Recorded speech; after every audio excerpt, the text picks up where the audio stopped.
Are you ready? You ready? Let's go. Sorry, I don't know what that finger move was. It just came out. So, lesson 8. We are learning to use an index. Like, so just what are you talking about? What is an index? Well, you're going to learn today.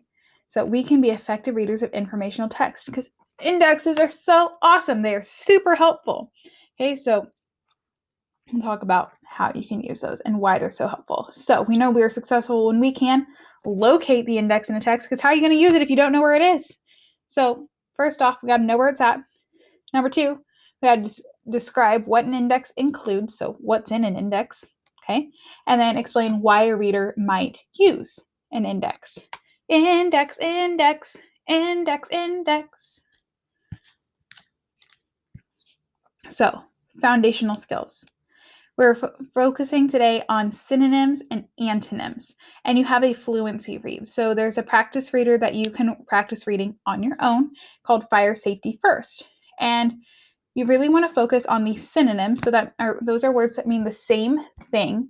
Synonyms, same. That's the way I like to think about it, because synonyms and same both start with S. And then we have antonyms, which mean the opposite.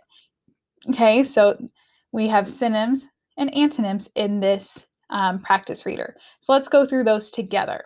First, we have broken and damaged. Those are synonyms, and their antonym is functioning. Then we have calm and panic. So we just have opposites or antonyms that time. Then we have careful and cautious. Those are synonyms. And then the antonym careless. Complicated and simple are antonyms. Cool is the antonym of warm and hot. Danger and safety. Dangerous, unsafe, and safe. Dark and light. Firm, secure, unsteady. Forget, remember. Frequently, occasionally. High and low, and then new and old.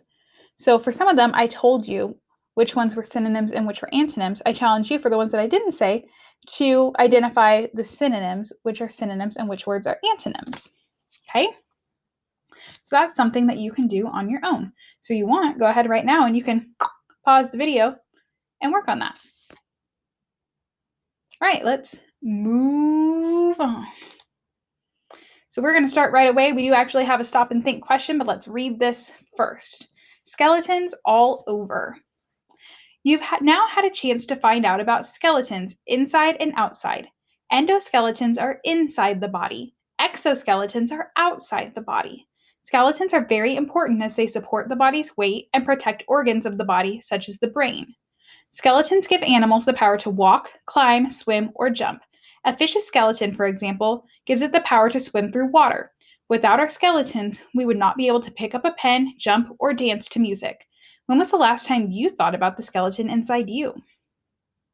So our stop and think question is according to the summary, and this is the summary because this is the last page of the text. What key idea about skeletons is presented in this book? So like, what's the most important thing? What's the key thing?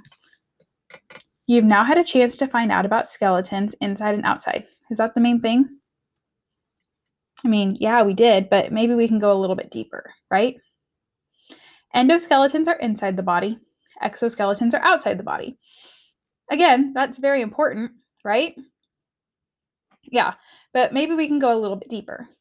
Skeletons are very important as they support the body's weight and protect the organs of the body, such as the brain. Ooh. You know what? I think that's kind of interesting, don't you? Because right there it says skeletons are very important. Okay, so when I'm thinking about a key idea, it's going to be something that's important. They're important because why? Because they support the body's weight and they protect the organs of the body. That, I think, is a key idea. Because right there, that's what the author said right there, it's important, right? Okay, and then if you continue on, it continues to talk about skeletons give the animals the power to walk, climb, swim, or jump. Okay, so it's telling more about how the skeleton is supporting the body. Okay, because if your skeleton wasn't supporting your body weight, as it says at the end, you wouldn't be able to pick up the pen or jump or dance. You wouldn't be able to walk or hold up your weight.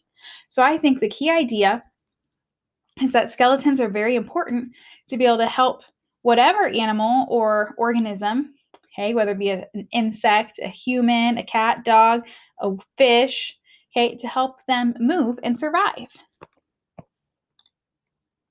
So here, my friends, is this wonderful thing called an index.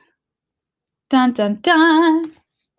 The index. What do you notice about it? Yeah, it's just it's a list of words and numbers, right? Huh. Well, let's talk a little bit more about this index. So the index is located at the end of a text, so at the very end, and it's used to locate information about topics. Now, I don't want you to confuse an index with the glossary, because the glossary is also found at the back of the book, but the glossary is words with definitions. You'll notice here in our index that there are no definitions, it's just words and numbers. Okay, these numbers are page numbers where you can actually find that word. Okay, so it's used to locate information. So for example, my question is, how would you use the index to write a report about insect and arachnid skeletons? Okay, so when I'm thinking about this report, I don't want to write a report on all of the skeletons, all different kinds of skeletons, only insect and arachnid skeletons. So I can use the index to look for those key words, insect and arachnids. So let's start with arachnids. Now notice that the index goes in alphabetical order. So it starts with A words and goes all the way to Z. So since arachnid starts with A, I find the word arachnid, it's actually the very first one. And these numbers tell me what pages they talk about arachnids, so 25 and 26. Then we have insect, okay? Insect. So that starts with an I. A, B, C, D, E, F, G, H, I. Let's get this out of the way so we can see where insect is. Here we go. So it says insects on page 25, 27, 28, and 29. So now I have a good idea of where to look for those skeletons. Okay? And so you might say, but Miss Wagers, what about the word skeletons? Well, let's look. Is skeletons on our list? Salamander, scallops, scorpion, sea urchin, shark, shrimp, skull, snake. No skeletons. And why do you think that is?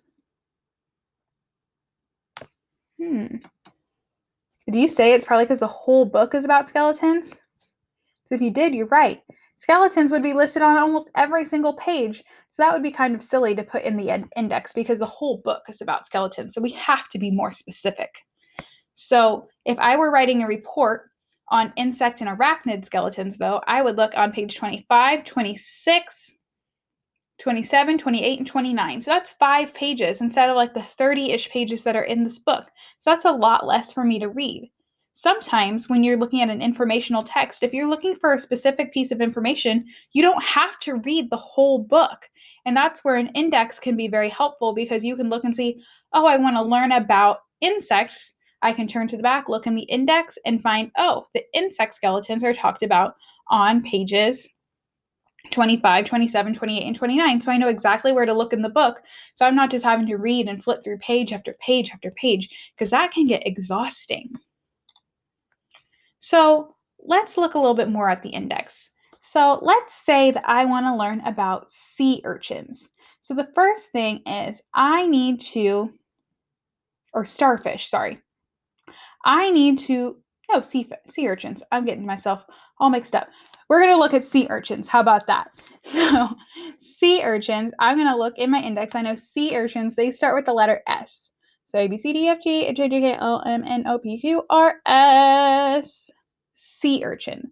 So I can see that the sea urchin is found on page 22. And I got confused because starfish are also on page 22 as well. So let's go there.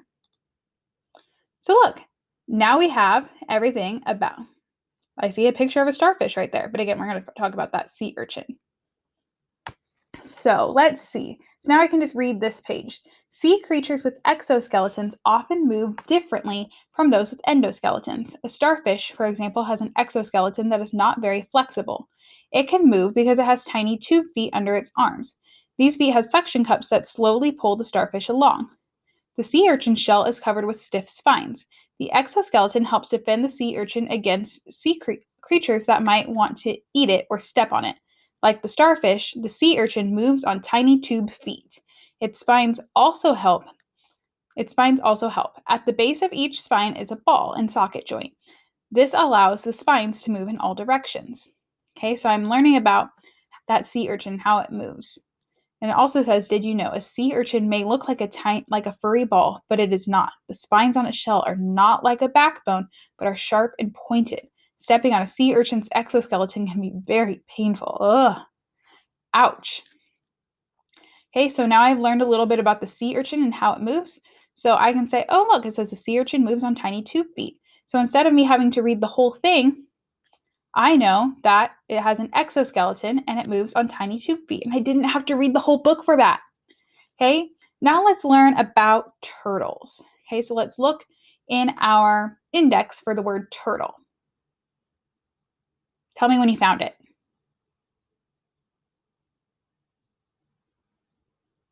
You got it?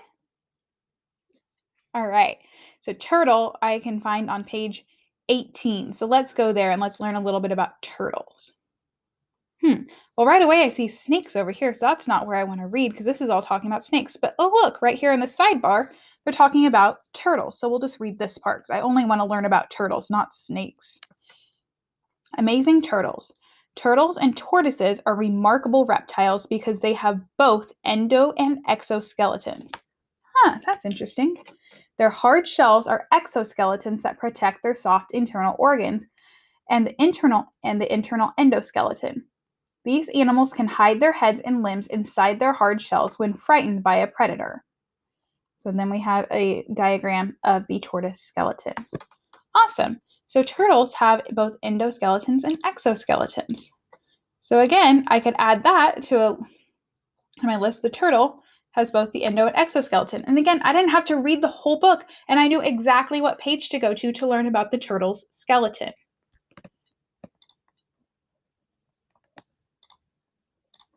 Okay, so your reading response for today is first this question: what is the author's purpose for including an index? Why would they do that? What reason would the author include an index? Think about it, okay? And then I want you to write down or tell me what page would you find the information about jellyfish on? So now you have to use the index, okay? So that's your reading response. You actually have 2 questions today. You can do it. An index is so cool and so helpful, and I hope that you are able to use the index in the future, especially when you're looking at that informational text and looking for a specific piece of information. Okay? Be curious and have a great rest of your day. Bye, guys.